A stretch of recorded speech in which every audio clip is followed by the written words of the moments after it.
So as Zane passes out the Bibles, I have some questions for you guys just to kind of ponder over. I don't expect responses. There aren't necessarily right or like absolute answers, but just want to get your brain primed a little bit. So when I say family, what do you guys think of? Do you guys think family's a good thing? Bad thing? I see some nodding with family's a good thing. Yeah, that makes sense. A lot of you guys come from really caring families, and so like they encourage you guys. So I can see how family is a good thing, but that's probably not true for everybody here. And that's just how it is. So family may not paint a rosy picture for everybody. But what about the word community? How does that differ from family? So just kind of like think about those thoughts. So one of the things that I love most about our church is the community that surrounds us here. So I don't know how many of you guys come to church because we have a fancy building? Nobody? Yeah, that's a shocker. No. While a fancy building may actually help like people come in the door or come back once or twice, it's probably not going to keep people here. Like a lot of times people might come because they think the teaching's really good. Sometimes they might think the worship's really good. But I think more often than not, people come back because of the people themselves, right? That's the reason I come back. The people here make me feel like I'm part of a bigger family. And I hope you guys feel that sort of like love that you would from a family here as well. As much of an introvert as I am, like I actually enjoy coming to church on Sundays and talking to people, which Danny knows is a stretch for me. Like I like to catch up on their lives. I like to be able to share mine with them. It's so nice having a community. You feel noticed, you feel welcomed, and you feel cared for. Being around people, it's a good thing, right? Hanging out, good thing. Some nodding, yeah. It helps build community. Like, who here likes to get together with their friends? Okay, I see most hands, and that means that either some of you are too lazy to raise your hand, or you just don't like your friends, so I feel sorry for you. One day you guys might actually have like consequences for not participating in this sort of a thing. We'll see. One of the reasons I like being around people from church is that usually they share the same core values as me. Take for instance our church's motto: love God, love people, love life, right? Yep, and I absolutely agree with all those things, 3 things, and in that order. First you love God, then you love people, then you love life. And so being around people that share those same core values, it takes a big load off my mind because we all share the same direction, right? Make sense? So who here has heard of the word fellowship? Okay, a few hands, not just the lazy people this time. That's good. All right. So you probably have heard it if you've grown up in church at all, but you may not know what it means. So the dictionary defines fellowship as friendly association, especially with people who share one's interests. And that matches what I just talked about, right? The people of the church share my interests. Love God, love people, love life. So when I'm interacting with them, that's fellowship. That's just basically what it is. Make sense? So while the middle school kids were at camp, we did kind of like a quick demonstration that we're going to redo because there's basically no high schoolers here. So we'll give a chance to do this this thing again. So I need a couple volunteers. Emma, come on up. Mason, come on up. Devin, come on up. Bridget, come on up. All right. So I need you guys to tell me your name and what your goals are in life, and just, they can be made up, it's okay. So, who are you? I'm not Devin. You're not Devin? Okay, not Devin. What's your goal in life? To be his self. Okay, you take this, and you know what? You're going to be heading that way because that's the way you will find yourself. Now just stay there for a second. All right. I'm Bridget. Bridget, what's your goal in life, Bridget? To be successful. To be successful, fantastic. All right, so take this, and you're going to stand over there, and you're going to start walking that way at some point. All right. Then, your name? My name is Eileen Gill, and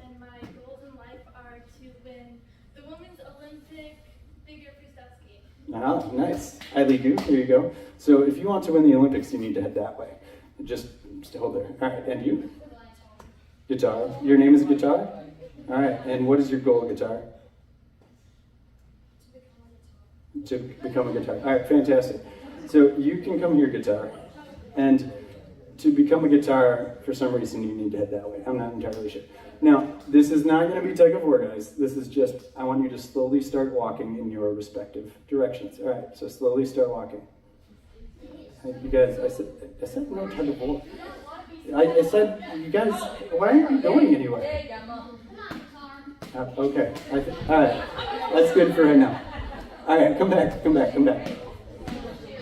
All right, so we can see from that they had every intention of trying to go in their own direction, right? But these people, you can stay up here, you're all friends, and you just like to hang out with each other. And believe it or not, you didn't share your same core values, so you didn't really get to where you wanted to go. Now, let's say we had a couple of friends that wanted to come along Iligu and wanted to help her get to the Olympics. Do we have any friends here that would like to help her? Sure, Daniel, come on up. Yeah, you can come on up. All right. And no, please do not put that around your neck. That is an awful idea. All right, so everybody come, take another piece, go back to your spots, and then Iligu, you're gonna have helpers. Thank you, Guitar.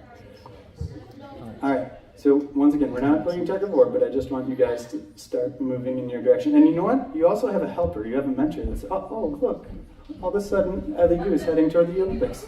Fantastic. All right, thank you guys. You can take a seat. Fantastic. Thanks, Bridget.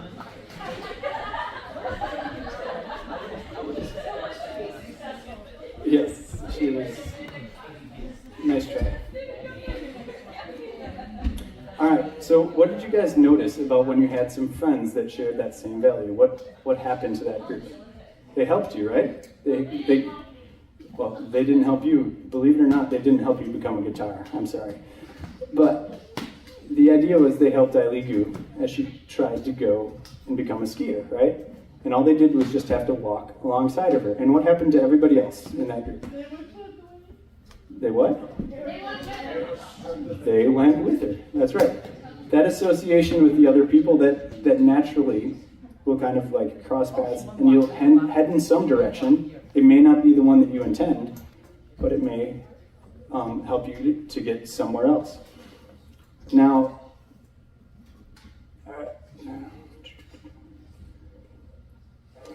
so I want you guys to like see something. They weren't like really pulling hard. They were moving a little bit, but they weren't like absolutely wailing on that line, right? It just helped them to easily move in that direction. Have you guys ever like tried paddling or canoeing like upstream or against the wind? Yeah? Is it fun? No, it's awful. It's just like one of the worst things. You will sit there and paddle for like an hour and make like, I don't know, a football field worth of work, and then you're exhausted, you went nowhere. And if you stop to take a break, what happens? You go back right to where you started. You made absolutely no progress. It's painful. When you associate with people that don't have the same core values, a lot of the time it's just like that. You don't end up going anywhere that you actually want. You're just frustrated and like tired all the time. One of the reasons that I love people here at Life Church is that I don't have to like fight that fight. I don't have to be exhausted, and I just know that I'm headed in the right direction. And now don't hear what I'm not saying. I'm not saying that you need to stop hanging out with people that don't share your core values, okay? I am saying that the more time you spend with someone, the more of an effect you will have on each other's lives. Does that make sense with everybody? Cool. So being around people that share my core values is a good thing, but does that mean that's all we should be doing? Take, for instance, an example. Let's say Mason and I, we get together and we play Call of Duty 8 hours a day. Now, did we really accomplish anything? No, we may share the same core interests in getting to know Christ better. You made an 8-year-old cry. We probably made some 8-year-olds cry and probably cried ourselves, but we did not really accomplish anything like greater than that, right? Our goal shouldn't be just to hang out. As Paul writes when he's writing to the church in Rome, he says, when we get together, I want to encourage you in your faith, but I also want to be encouraged by yours. Our goal shouldn't just be getting together. While it does have value, we need to encourage each other, helping us grow closer to the Lord. All right, so I'm going to have you guys open your Bibles to the book of Acts, chapter 2.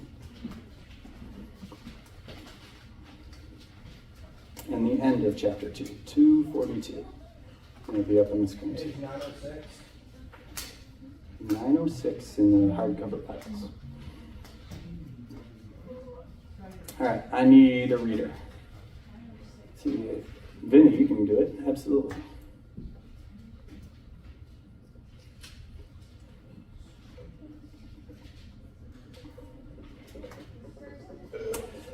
We're going to read what's on the screen, 2:42 to 47.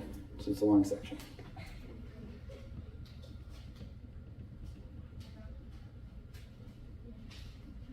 You can read it now. That's fine. All the believers devoted themselves to the apostles' teaching and to fellowship and to sharing in meals, including the Lord's Supper and to prayer. A deep sense of awe came over them all, and the apostles performed many miracles, signs, and wonders. And all the believers met together in one place and shared everything they had. They sold their property and possessions and shared the money with those in need. They worshipped together at the temple each day, met in homes for the Lord's Supper, and shared their meals with great joy and generosity. All the while praising God and enjoying the goodwill of all the people.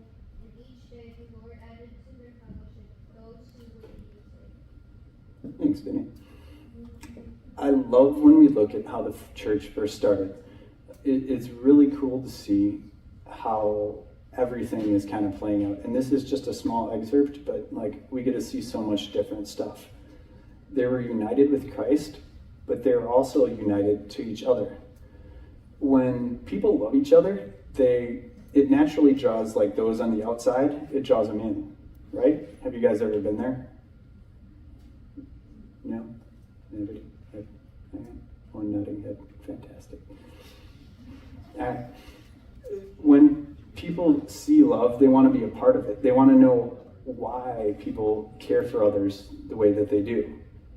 That is one of the reasons that the first century church exploded, is unlike anything people had ever seen. Literally, they were loving each other to the point of death, just like Jesus did. Fear, money, power, none of those things were motivators for those guys anymore. There was something supernatural that like bonded everybody together. And the reason that was their love and devotion to Christ. I mean, we see in that section, they devoted themselves to teaching, to fellowship, to sharing in meals, to prayer. They were so devoted to being more like Jesus. They loved as Christ loved, and that is how we are called to love. I see the same thing happening here in our church, and I'm so grateful for it. In a large way, the church has become like my second family. I've become to rely on them more and more, much like I would my Detmer family. And that's exactly what God invites us into. This big, multicultural, diverse, heavenly family that we get to be a part of. Even though we know we all have flaws here on earth, he invites us into that. And while our goal is to have fellowship with those here, it's easy when everything's going easy, right? When all the things are good and there's nothing like holding us back. But Jesus promises that not everything will always be easy, right? Somebody want to read the verse on the screen? Devin, go for it. I have told you all this so that you may have a peace in me. Here on earth you will have many traits and sorrow, but take heart, because I have overcome the world. So this is important to keep in mind, right? Sometimes we get sucked into thinking that our life isn't perfect. we think we need to do better. We think that we are the ones that need to take control of our situation. And while I'm not saying like you stop trying those things, when things aren't going perfect, don't just try to hold them together and muscle through it on your own. Don't think this is all on you guys. Instead, open up, rely on those around you. And yeah, I mean, parents, absolutely talk to them, talk to your leaders, but more than that, also talk to your small groups, guys. They're a great opportunity for you to share life with. We are given community as a wonderful way to help each other. Every time as a leader, when one of my kids has opened up and like told something that they're a little bit like ashamed of or struggling with, it always happens that somebody else in the group is like, yeah, me too. I'm struggling with that exact same thing. And knowing that you're not alone is so much easier to walk through things with. So I encourage you guys to open up with your groups if you're struggling with something. And more than likely, I'd wager that somebody else in your group is going to be going through the same thing. You guys are in like the same age groups for a reason, because a lot of the times when you're going through, like growing up, you're going through the same thing as someone else of the exact same age. So share. Make sure that you're all aware of what's going on with each other. And I'm not saying like share everything, because, well, we probably don't have time tonight. But do open up a little bit, okay? It's always easier to walk with someone else and with a friend than it's not. And as a biblical example, I've got a skit that resembles a Bible story that you guys may know. So I need a couple of volunteers. Let's see. Zane, Lexi, come on. All right, and you'll have to excuse the picture because my chosen candidate is not here. So you get this one. You get to do this one. And yeah, I think that'll be a good start. Hold on, we need a throne for you.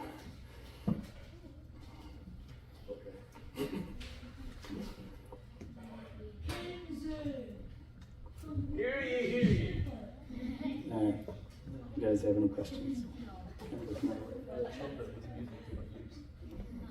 Go for it. You want to put the picture up? No, not that. That's right. All right, we'll wait. All right, go for it, Zane. I am a mighty king, King Ned they call me, and I have built this giant billboard in Madison to remind people of how great I am. I think that everyone hears the sound of the famous Tiki Talk. They should all bow to my billboard. Which famous TikTok? Are you sure this is a good idea? Almost everyone that's gathered here for the dedication is sitting, so we really couldn't tell if they were bullying or not. Maybe try saluting instead. This Tiki Talk. Just now, go. Oh, the TikTok video. Who's playing? More passion, more passion, more passion, more energy, more footwork, more footwork, more footwork, more passion, more energy, more energy. Hey, easy now, just move it on, more footwork, give it to them, give it to them. More passion, more passion, more passion. All right, so this is our billboard, just to let you know, guys. So this is the thing you're supposed to worship. All right, back to you. And yes, very well, saluting is fine. But if they don't, they shall be thrown into the fire. Oh, really? We live in a land surrounded by lakes, frozen in a third of the year. Could care about a little fire. Fine, fine. Maybe throw them into a lake tied up.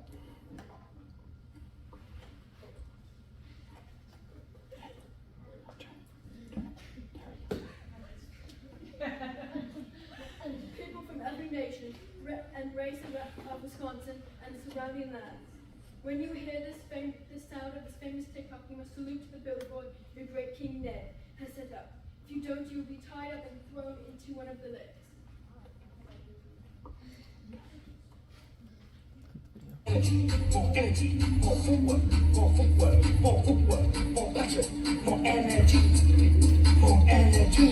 Hey, just moving on, more footwork, give it to them, give it.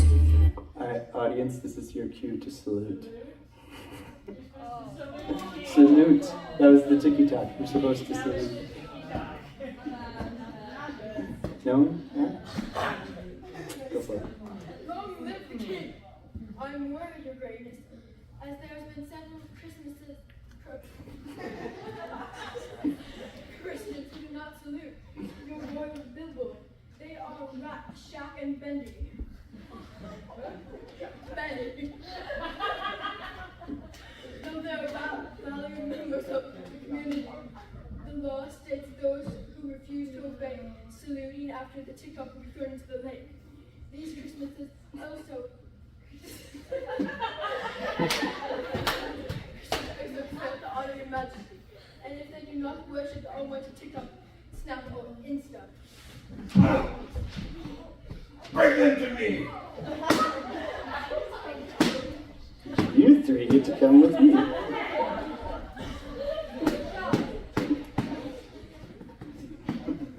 Is it true, Shadrach and Benny, that you refuse to worship my God or salute to the great billboard I've set up? I will give you one more chance to salute when you hear the sound of the tiki-talk.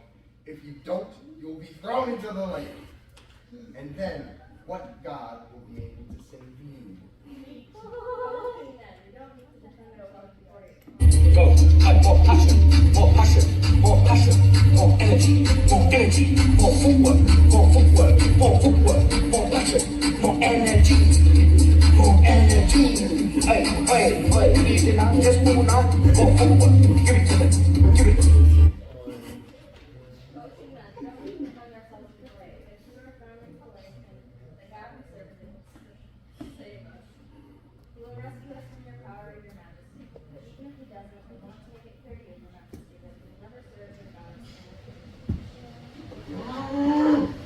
Tie them up and throw them into the part of the lake that is 7 times deeper than the rest.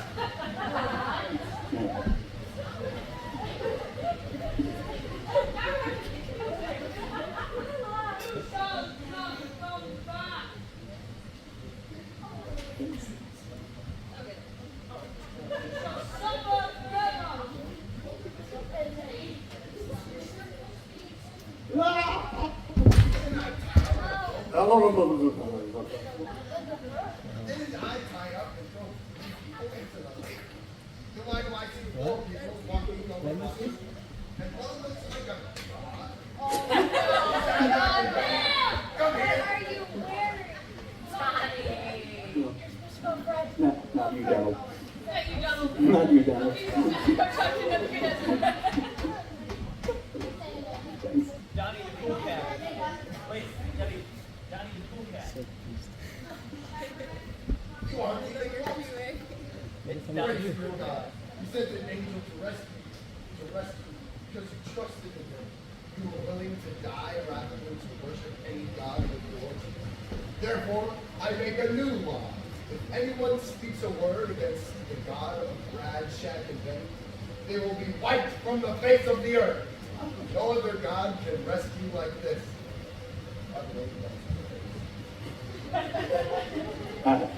Let's give our people a round of applause.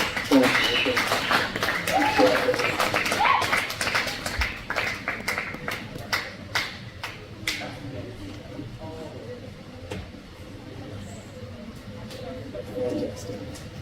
Thank you guys. And maybe next time we'll participate a little bit more. All right.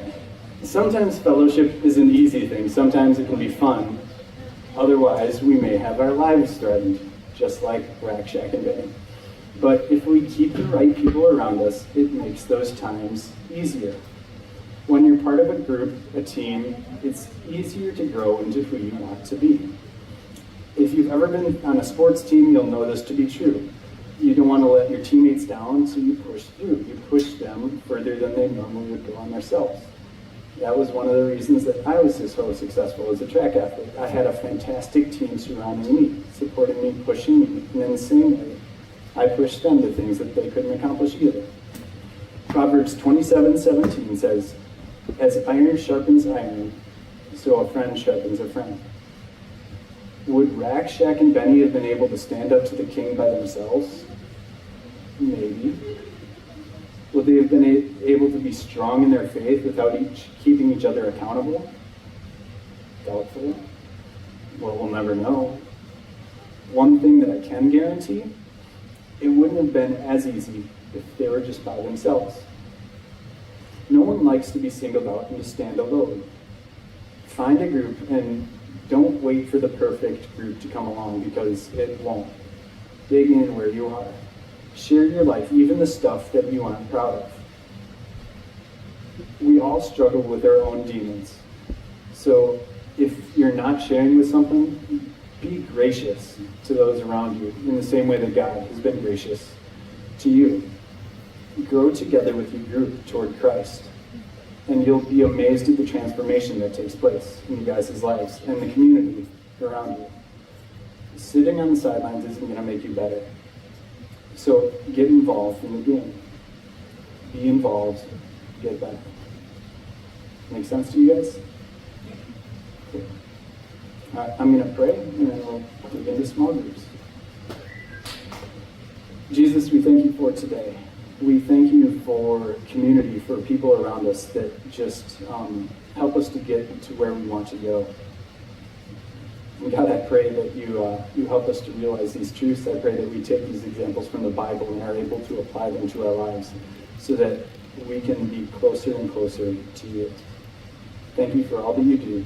Thank you most of all for the model of Jesus. In your name, amen.